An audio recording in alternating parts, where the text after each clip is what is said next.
পশ্চিমবঙ্গের বিধানসভায় তৃণমূল কংগ্রেস এবং প্রধান বিরোধী দল বিজেপির বিধায়কদের মধ্যে পাল্টাপাল্টি স্লোগান আর বাকবিতণ্ডায় অধিবেশন উত্তাল হয়ে ওঠে। বাংলাভাষীদের বিরুদ্ধে অত্যাচার নির্যাতনের নিন্দা জানিয়ে তৃণমূল কংগ্রেসের প্রস্তাব ঘিরে শুরু হয় উত্তেজনা।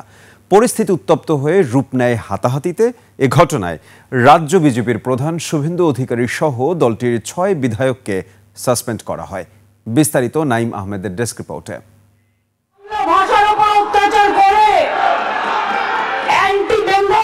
বিধানসভার অধিবেশনে বিজেপি শাসিত রাজ্যগুলোতে বাংলাভাষীদের উপর অত্যাচারের নিন্দা জানিয়ে মুখ্যমন্ত্রী মমতা ব্যানার্জি প্রস্তাব উত্থাপন করেন। প্রস্তাবের উপর তিনি বক্তব্য দিতে গেলে হট্টগোল শুরু করে বিজেপির বিধায়করা।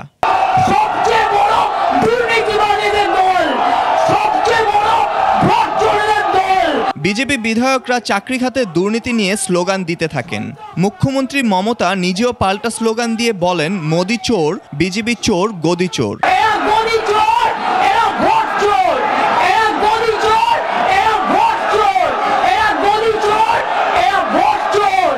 অধিবেশনে বিশৃঙ্খলা এমন পর্যায়ে পৌঁছায় একসময় উভয় পক্ষের বিধায়করা একে অপরের মুখোমুখি হন। অভিযোগ উঠে বিজেপি বিধায়করা কাগজ ছুঁড়ে মারেন। অন্যদিকে বিজেপি অভিযোগ করেছে তৃণমূল কংগ্রেসের নেতারা তাদের উদ্দেশ্যে বোতল ছুঁড়ে মেরেছে।